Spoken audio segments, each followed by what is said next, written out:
حضور نے فرمایا کہ قیامت قائم نہیں ہوگی جب تک کہ بہت سے ایسے جھوٹے منمہ ساز دجال پیدا نہ ہو جائے 30 کے قریب، جن میں سے ہر ایک یہ سمجھے گا کہ وہ اللہ کا نبی ہے۔ اور دوسری حدیث ہے وَإِنَّهُ سَيَكُونُ مِنْ أُمَّتِي، اور یہ آپ فرمانے میری امت میں سے کذابون ثلاثون کلہم یزعم انہ نبی اللہ وعلی خاتم النبیین لا نبی بعدی۔ یہ ابو داؤد اور ترمذی کی روایت ہے۔ یہ میری امت میں سے 30 ایسے دجال کاذب کھڑے ہوں گے جو یہ سمجھے گے کہ وہ اللہ کے رسول ہیں، حالانکہ میں نبی ہوں آخری اور میرے بعد کوئی نبی نہیں۔ تو ایک تو یہ آپ کو معلوم ہے کہ یہ دجال جو ہے خود حضور کے زمانے ہی میں شروع ہو گئے تھے۔ مسلمہ کذاب بہت بڑا اور بہت بڑا نقصان اس نے امت مسلمہ کو پہنچایا تھا، اور ان کے خلاف جہاد کرنا پڑا تھا حضرت ابوبکر صدیق رضی اللہ تعالیٰ عنہ۔ پھر ہمارے قریب کے دور میں بہاء اللہ ایران میں پیدا ہوا، غلام احمد قادیانی لعنت اللہ علیہما وہ بر اعظم میں پاکستان ہندوستان میں پیدا ہوا، بلکہ پاکستان میں پیدا ہوا، سرزمین تو پاکستان کی تھی۔ ایک خلیفہ رشاد حال ہی میں وہ مصری تھا، اس نے جا کے امریکہ میں دعویٰ کیا تھا نبوت کا، اور چھوٹے چھوٹے تو بہت سے کھڑے ہوئے ہیں جن کا کہ تذکرہ نہیں آتا اس لیے کہ ان کی کوئی اہمیت نہیں ہے۔ دوسرے دجال اکبر، ایک بہت بڑا دجال، سب سے بڑا دجال المسیح الدجال، اس کے بارے میں حدیث ہے ما بین خلق آدم الی قیام الساعۃ امر اکبر من الدجال۔ آدم کی تخلیق سے لے کر قیامت تک کے عرصے کے درمیان دجال سے بڑا فتنہ کوئی نہیں۔ یہ مسلم شریف کی روایت ہے۔ دوسری روایت ہے انہ لم یکن نبی بعد نوح الا قد انذر الدجال قومہ، حضرت نوح علیہ السلام کے بعد کوئی نبی نہیں گزرا جس نے کہ اپنی قوم کو دجال کے فتنے سے خبردار نہ کیا ہو۔ وَإِنِّي أَنذَرْتُكُمُوهُ، اور دیکھو میں نے بھی تمہیں اس سے خبردار کر دیا۔ یہ ابو داؤد ترمذی اور یہ حضرت ابو عبیدہ بن الجراح رضی اللہ تعالیٰ عنہ سے روایت ہے۔ یہ دوسرا ذکر ہے جو آپ کو احادیث میں ملتا ہے۔ تیسرا ذکر ملتا ہے یہ جو شخص معین ہے، اس کے بعد آپ کے احادیث متعدد ہیں جن سے معلوم ہوتا ہے کہ دجالی فتنے سے نجات پانے کے لیے، بچنے کے لیے، حفاظت میں رہنے کے لیے سورہ کہف کی تلاوت اور اس پر تدبر اور اس پر غور و فکر جو ہے وہ بہت مفید ہے۔ یہ 4 صحابہ سے یہ احادیث مروی ہیں، ابو سعید خدری، ابو الدرداء، ابن عمر، ابن عباس رضی اللہ تعالیٰ عنہ، اور صحیح مسلم میں بھی ہے، سنن ابی داؤد میں، سنن ترمذی میں، سنن نسائی میں، احمد ابن حنبل، بیہقی، ان سب کے اندر یہ روایت موجود ہے۔ بعض میں یہ ہے کہ سورہ کہف کی ابتدائی 10 آیات، بعض میں ہے آخری آیات، بعض میں ہے تقریباً پوری سورت۔ یہ بھی فرمایا گیا ہے کہ جو شخص ہر جمعے کو سورہ کہف کی تلاوت کرے گا وہ اس جمعے سے لے کر اگلے جمعے تک دجال کے فتنے کے اثرات سے اپنے آپ کو محفوظ کر لے گا۔ یہ تیسرا پہلو ہے۔ تو یہ 3 اعتبارات سے حدیث کے اندر دجال کا ذکر ہے، لیکن جیسا کہ میں نے عرض کیا قرآن مجید میں اس کا کوئی ذکر نہیں۔ اب آئیے اس دجالیت کے فتنے کا پس منظر کیا ہے، قرآن حکیم کا مطالعہ کیا جائے، اور یا پھر خاص طور پر سورہ کہف کا، کیونکہ پورے قرآن مجید کے اندر سورہ کہف کا خاص ایک اس کی مناسبت ہے، اور وہ بچاؤ کا ذریعہ بنتی ہے فتنہ دجال سے، تو اس پر تدبر کی بہت ضرورت ہے۔ اس پر غور کرنے سے معلوم ہوتا ہے، یہ بات آپ کے لیے نئی ہوگی، عجیب ہوگی، کہ اصل دجال یہ دنیا اور حیات دنیاوی ہے، یہ ہے اصل دجال۔ کیوں؟ یہ انسان کو اللہ اور اس کی آخرت سے غافل کر دیتی ہے، اپنے اندر گم کر لیتی ہے۔ کافر کی یہ پہچان کہ آفاق میں گم ہے، یہ گمشدگی کی حالت جو ہے، یہ دنیا جو ہے اپنی محبت میں گرفتار کر کے انسان کو اللہ سے محجوب کر دیتی ہے، یہاں تک کہ دنیا ہی اس کا محبوب، مطلوب اور مقصود، جو اصل اللہ کو ہونا چاہیے، لا محبوب الا اللہ، لا مطلوب الا اللہ، لا مقصود الا اللہ، اس کی بجائے دنیا ہی مطلوب و مقصود و محبوب بن کر گویا کہ معبود بن جاتی ہے۔ یہ ہے اصل معاملہ۔ اس دنیا کی رونقیں، اس کی چہل پہل، اس کی تعیشات، اس کی آسائشیں، اس کی چمک دمک، اس کی شان اور شوکت، اور ظاہر بات ہے کہ جتنا جتنا اس دنیا کے حسن میں اضافہ ہوتا ہے اتنی ہی اس کے اندر دجالیت جو ہے شدید ہو جاتی ہے، کشش زیادہ ہو جاتی ہے۔ جیسا کہ ہم میں سے کوئی شخص پہلی مرتبہ امریکہ جائے تو بھوچکا ہو جاتا ہے دیکھ کر، یہ دنیا، اور آپ کو معلوم ہے جس طریقے سے وہ بھوچکا ہو جاتا ہے اسے محسوس ہوتا ہے کہ اصل شے تو یہی ہے، ہم کس چکر میں پڑے ہوئے ہیں؟ یہ ہے وہ اصل جو کہ اس کا فتنہ ہے۔ اب آئیے سورہ کہف میں ایک عجیب نقشہ سامنے آتا ہے، اگر آپ نے اس پر کبھی غور کیا ہو۔ اس کے پہلے رکوع میں بھی جس کے بارے میں فرمایا وہ دجالی فتنے سے بچانے میں خاص تاثیر ہے، ایک آیت ہے ایک ستون کے مانند۔ آخری رکوع میں بھی اس کا جو نتیجہ ہے وہ ہے ایک ستون کے مانند۔ پہلے رکوع کی آیتیں میں نے آپ کو سنائی ہیں، انا جعلنا ما علی الارض زینۃ لہا، یہ زینت کے لفظ کو نوٹ کیجئے، ہم نے جو کچھ زمین پر ہے اسے اس کی آرائش بنا دیا ہے، زینت بنا دیا ہے، زیبائش بنا دیا ہے۔ انا جعلنا ما علی الارض زینۃ لہا لنبلوہم ایہم احسن عملا، تاکہ ہم انہیں آزمائیں کہ ان میں سے کون ہے اچھے عمل کرنے والے۔ کسی نے بہت اچھا شعر کہا تھا کہ رخ روشن کے آگے شمع رکھ کر وہ یہ کہتے ہیں ادھر جاتا ہے دیکھے یا ادھر پروانہ آتا ہے۔ یہ دنیا کی زینت، اس کی زیبائش، اس کی آرائش، آیا اسی کا دیوانہ بن کر رہ جاتا ہے، اسی میں گم ہو جاتا ہے، اسی کا طالب بن جاتا ہے، یا یہ کہ اس کے اندر اللہ کی محبت، والذین آمنوا اشد حبا للہ، جو ایمان کی لازمی علامت ہے، جو لوگ حقیقت مومن ہیں وہ شدید ترین ہے اللہ سے محبت میں، وہ یہی دو پولز ہیں، یا ادھر یا ادھر۔ تو رخ روشن کے آگے شمع رکھ کر وہ یہ کہتے ہیں ادھر جاتا ہے دیکھیں یا ادھر پروانہ آتا ہے۔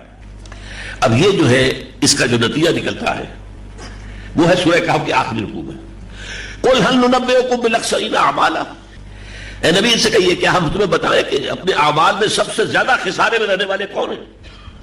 بھاگ دوڑ تو سب کر رہے ہیں صبح سے شام تک، دن رات، کون اپنی سی کوشش نہیں کر رہا ہے، لیکن یہ کہ ان میں کون خسارے میں ہے، کون گھاٹے میں ہے، کون نفع میں ہے، کون کامیاب ہے، اور خسارے میں اکثر سب سے بڑھ کر خسارے۔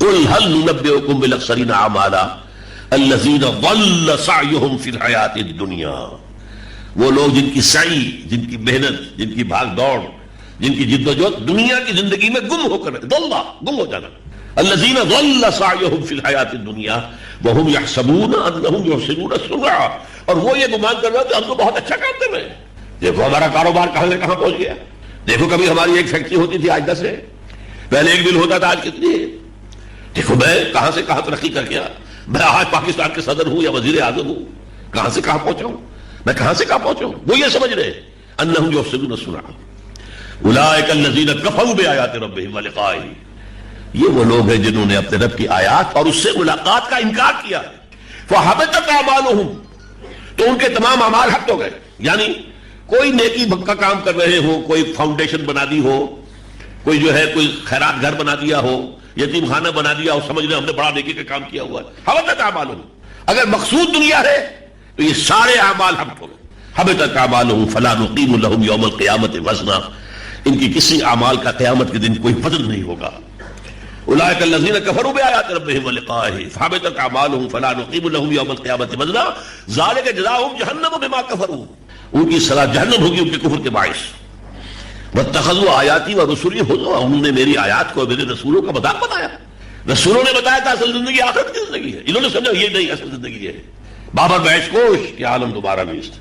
تو معلوم ہوا کہ یہ دنیا ہے در حقیقت کہ جو اصل دجال ہے، جو اپنے اندر اپنے زلف گرا گیر کا اسیر بنا کر انسان کو آخرت سے، اللہ سے دور کر دیتے۔ اب یہ تو ہو گیا سورہ کہف کا پہلا رکوع، آخر درمیان میں دیکھیے اس قدر خوبصورت آیات آئی ہوں، حضور سے خطاب کر کے بڑی عجیب بات کہی گئی ہے۔ جو فقراء صحابہ تھے یا وہاں کے طبقات کے اندر بیچارے گرے پڑے لوگ تھے، حضور صلی اللہ علیہ وسلم بعض مسلمانوں اور دین کی مصلحت کے تحت ان کی بجائے کچھ جو حیثیت والے لوگ ہوتے تھے، جو سردار ہیں اپنے قبائل کے، ان کی طرف توجہ دیتے تھے، یہ ایمان لے آئے تو ظاہر بات ہے کہ ان مسلمانوں کے لیے بھی آسانی ہو جائے گی جو فقراء ہیں جنہیں ستایا جا رہا ہے، لیکن اللہ تعالیٰ نے اس پر روک دیا۔ چنانچہ فرمایا گیا ہے وَاصْبِرْ نَفْسَكَ مَعَ الَّذِينَ يَدْعُونَ رَبَّهُم بِالْغَدَاةِ وَالْعَشِيِّ يُرِيدُونَ وَجْهَهُ وَلَا تَعْدُ عَيْنَاكَ عَنْهُمْ تُرِيدُ زِينَةَ الْحَيَاةِ الدُّنْيَا، اے نبی اپنے آپ کو روک کر تھام کر رکھیے، یہ جو فقراء اور غرباء یہ صبح و شام اللہ کا ذکر کرتے ہیں، اللہ کو یاد کرتے ہیں، ان کی بجائے یہ اصحاب زیبائی، شاہزائب زینت، اصحاب دولت، اصحاب حیثیت کی طرف توجہ نہ کیجیے، وَلَا تَعْدُ عَيْنَاكَ عَنْهُمْ تُرِيدُ زِينَةَ الْحَيَاةِ الدُّنْيَا۔ اور ایک آگے چل کر فرمایا، یہ 8واں رکوع 7واں رکوع ہے، المال والبنون زینت الحیات الدنیا، یہ جو مال ہے، اولاد، یہ دنیا کی زندگی کی زینت ہے. لفظ زینت جو ہے اس سورہ کہف قبر کا لفظ ہے، اور وہ یہی ہے، یہ دنیا کی زینت و زیبائش اور آرائش یہ ہے جو انسان کو اپنے اندر متوجہ کر کے گم کر لیتی ہے. اس کے علاوہ میں چند آیات آپ کو سنا رہا ہوں جلدی میں. کتنی مرتبہ قرآن میں آیا وَمَا الْحَيَاةُ الدُّنْيَا إِلَّا مَتَاعُ الْغُرُورِ، یہ دنیا کی زندگی سوائے دھوکے کے سامان کے، سوائے دھوکے کی ٹٹی کے کچھ نہیں. وَمَا الْحَيَاةُ الدُّنْيَا إِلَّا اللَّهْوُ وَاللَّعِبُ، یہ کھیل کود کے سوا کچھ نہیں. فَلَا تَغُرَّنَّكُمُ الْحَيَاةُ الدُّنْيَا وَلَا يَغُرَّنَّكُم بِاللَّهِ الْغُرُورُ، دیکھنا تمہیں یہ دنیا کی زندگی دھوکے میں نہ ڈال دے، دھوکے میں نہ ڈال دے. منافقوں سے کہا گیا وَغَرَّتْكُمُ الْأَمَانِيُّ حَتَّىٰ جَاءَ أَمْرُ اللَّهِ، تمہیں دھوکے میں ڈالے رکھا دنیاوی خواہشات نے. فرمایا گیا زُيِّنَ لِلنَّاسِ مِنَ الشَّهَوَاتِ حُبُّ مِنَ الشَّهَوَاتِ، زُيِّنَ لِلنَّاسِ حُبُّ مِنَ الشَّهَوَاتِ مِنَ النِّسَاءِ وَالْبَنِينَ وَالْقَنَاطِيرِ الْمُقَنطَرَةِ، مزین کر دی گئی یہ دنیا، مردوں کے لیے عورتوں کی محبت، اولاد کی محبت اور مال و دولت کی محبت. اور ایک اور بات، جب بارش ہوتی ہے زمین میں سے سبزہ ابھرتا ہے تو لفظ استعمال کرتا ہے حتی اذا اخذت الارض زخرفها وزینت، مزین ہو جاتی ہے. اور ایک بات وہ کہ جو شیطان نے کہی تھی قال رب بما اغویتنی لأزینن لهم فی الارض، سورہ ہجر کی آیت ہے. اس نے کہا اللہ تو نے جو مجھے گمراہ کیا ہے اس آدم کے معاملے میں، اب راندہ درگاہ کر دیا ہے، میں اس کی اولاد کے لیے زمین کو مزین کر دوں گا، خوشنما بنا دوں گا، دلکش بنا دوں گا. اس کو یہ کھینچ کر دے گی اپنے تمام لوگوں کو اور اپنا غلام بنا لے گی. یہ ہے در حقیقت پچھلی 3 صدیوں سے یہ دنیا کا فتنہ بڑی تیزی کے ساتھ بڑھ رہا ہے. سائنس کا عروج، فزیکل سائنسز کا عروج، فطرت کی خابیدہ قوتوں کا انسان نے اس کا اکتشاف، پھر کنٹرول، اس مادے کے اوپر جو غلبہ حاصل ہوا ہے، جو نئی نئی ایجادات ہیں، جو آسائشوں کا سامان ہے، جو سہولتیں ہیں، ان سب نے دنیا کی زندگی کو زیادہ سے زیادہ حسین بنا دیا. اور یہی فتنہ بڑھتے بڑھتے جو ہے آج اپنی انتہا کو پہنچا جاتا ہے. اس فتنے کا ایک تاریخی پس منظر میں آپ کو بتا رہا ہوں. دیکھیے ہمارا ایمان ہے، چند باتیں بہت اہم ہیں، ذرا جلدی کے ساتھ نوٹ کرتے جائیے. یہ ہمارا فلسفہ پورا ہے دین کا. ہمارا ایمان ہے کہ اللہ تعالیٰ نے سب سے پہلے عالم امر کو پیدا کیا، جس سے متعلق ہے ملائکہ کرام اور ارواح انسانیہ. پھر بگ بینگ، اس سے مادی کائنات کی تخلیق کا آغاز ہوا. یہ جو عظیم سلسلہ ہے بگ بینگ کے بعد، یہ ارب سال کے بعد انسان کی تخلیق پر اپنے کلائمیکس کو پہنچ گیا. دس از دی کلائمیکس آف کریشن. یہ جو آج آپ کہتے ہیں کہ ایولیوشن ٹری کے ٹاپ پر کھڑا ہومو سیپینس، بہرحال آپ اس فلسفے کو مانے نہ مانے اسے دفع کریں، لیکن اس میں تو کوئی شک نہیں. مسجود ملائکہ ہے، یہ تمام مخلوق میں بہتر ہے، اللہ تعالیٰ کا خلیفہ بنایا گیا ہے، فرشتوں کو اس کے سامنے سجدہ کروایا گیا ہے، تو ظاہر بات اس میں کسی شک و شبہے کی گنجائش نہیں. اشرف المخلوقات ہے. البتہ اس سے پہلے ایک اور کریشن ہوئی تھی جنات کی. یہ جو جنات ہیں، کیونکہ ان کا مادہ تخلیق جو ہے آگ، قرآن کہتا ہے بار بار کہا ہے وَالْجَانَّ خَلَقْنَاهُ مِن قَبْلُ مِن نَارِ السَّمُومِ، آگ. اپنے اس مادہ تخلیق کے اعتبار سے انسان کا جو جسد حیوانی ہے اس کے مادہ تخلیق سے وہ برتر ہے. یہ خاک سے بنا ہے. روح کو علیحدہ کر دیجیے، روح بہت برتر ہے، بہت برتر ہے، بہت برتر ہے.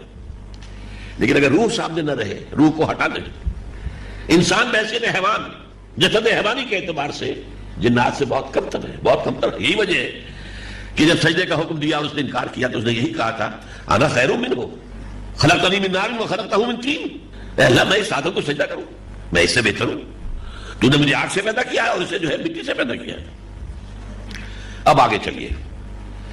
اس آدم کو خلافت عرضی عطا کی گئی. نمبر 1، جو خلافت عرضی عطا کی گئی تو سارے فرشتوں کو اس کے سامنے جھکا دیا گیا. گویا کہ اس کائنات کے جو کارکنان قضاء و قدر وہی فرشتے ہیں نا، ان کو تابع فرمان بنا دیا گیا انسان کے. نمبر 1. اور نمبر 2، اس پوری کائنات کو مسخر کر دیا انسان کے لیے. میں ایک طویل عرصے پہلے سمجھتا رہا تھا کہ یہ صرف یہ جو ہماری یہ دنیا ہے، کیونکہ خلافت عرضی دی گئی آدم کو، یعنی اس دنیا کو اور اس سے متعلق چیزوں کو مسخر کیا گیا. لیکن قرآن مجید میں حیران رہ گیا ہوں. سورہ لقمان میں فرمایا گیا الم تروا ان اللہ سخر لکم ما فی السماوات و ما فی الارض، کوئی شے رہ گئی اس سے باہر کائنات کی. اور اسی دوبارہ فرمایا سورہ جاسیہ میں سخر لکم ما فی السماوات و ما فی الارض منہ جمیعا، کوئی شک نہ رہ جائے تمہیں. یہ پوری کائنات یہ در حقیقت انسان کے لیے مسخر کر دی گئی. اب اس انسان کو اللہ تعالیٰ نے دو علم عطا کیے. یہ بہت اہم نقطہ ہے، اس کو سمجھیے. اور یہ سورہ بقرہ میں جہاں آدم کی خلافت کا ذکر ہے اور سجدے کا ذکر ہے چوتھے رکوع میں، اس کی ابتدا اور اختتام پر یہ دو علم ہے. علم آدم الاسماء کلھا، اس کائنات مادی کے تمام علم آدم کو پوٹینشلی بالقوہ عطا کر دیے گئے. نمبر ایک، البتہ یہ بالقوہ پوٹینشلی کہا ہے میں نے، یہ وہ ہے کہ جو پھر بعد میں ایکسفولیشن ہوئی ہے اس کی، اس علم کے حصول کا اپریٹس رکھ دیا گیا. یہ حواس خمسہ ہے، اس سے ڈیٹا جمع کرو، اس دماغ کے کمپیوٹر سے پروسیس کرو اور کائنات کو سمجھو، فطرت کی قوتوں کو پہچانو، عناصر کو پہچانو. یہ علم پوٹینشلی جیسے آم کی گٹھلی میں پورا آم کا درخت ہے، ایسے ہی وہ علم آدم الاسماء کلھا، یہ پورا علم دے دیا گیا. وہی علم ہے جو آج پھیل رہا ہے، اور اب تو اس کا ایکسپلوژن ہوا ہے. پچھلے 100 سال میں ایکسپلوژن ہوا، بڑا دھماکہ ہوا. یہ ہیروشیما کے دھماکے سے کم نہیں ہے جو ایکسپلوژن نالج کا اس دنیا کے اندر ہے. اندازہ نہیں، کوئی انسان جان نہیں سکتا. ہر شعبے کے اندر اتنی بات آگے بڑھ چکی ہے کہ آپ اپنے شعبے کا ہی جو ہے ایک ساتھ نہیں کر سکتے، کسی اور کا کیا کریں گے. اور دوسرا علم وَإِمَّا يَأْتِيَنَّكُم مِّنِّي هُدًى، علم ہدایت، وہی کا سلسلہ جاری کیا گیا تاکہ تمہیں معلوم ہو تمہیں کرنا کیا ہے. دنیا کو تسخیر کرو لیکن استعمال کاہے کے لیے کرو گے، یہ تمہیں ہدایت بتائے گی. اس کا غلط استعمال نہ کرنا. اس کا غلط استعمال کرو گے تو اے روشنی تباہ تو من بلا شوری، تو وہی تمہارا علم جو ہے تمہارے لیے ہلاکت اور تمہارے لیے بہت بڑا عذاب کا ذریعہ بن جائے گا. اس ایک آنکھ، میں اس کو دو آنکھوں سے تعبیر کرتا ہوں، اس ایک آنکھ سے دنیا کو سمجھو، پہچانو، اس کی خابیدہ ڈورمنٹ جو نیچرل فورسز ہیں ان کو سمجھو، ان کا اکتشاف کرو، پھر ان پر قبضہ کرو، تسلط کرو، استعمال کرو، یہ سارا کام کرو. یہ وہ ایک علم ہے. اور دوسری آنکھ جو ریسیو کرتی ہے، اس کو آپ دل کی آنکھ بھی کہہ سکتے ہیں، لیکن میں یہ دو آنکھیں کہہ رہا ہوں اس لیے کہ دجالی تہذیب کو کہا گیا یک چشم، دجال ایک آنکھ والا ہوگا. یہ دو آنکھیں اللہ نے دی تھی انسان کو کہ اس سے یہ کائنات کا علم حاصل کرو اور اس سے اس علم کو استعمال کیسے کرنا ہے، کرنا کیا ہے، جانا کدھر ہے، صراط مستقیم پر کیسے چلنا ہے، اس کا اختیار کرو.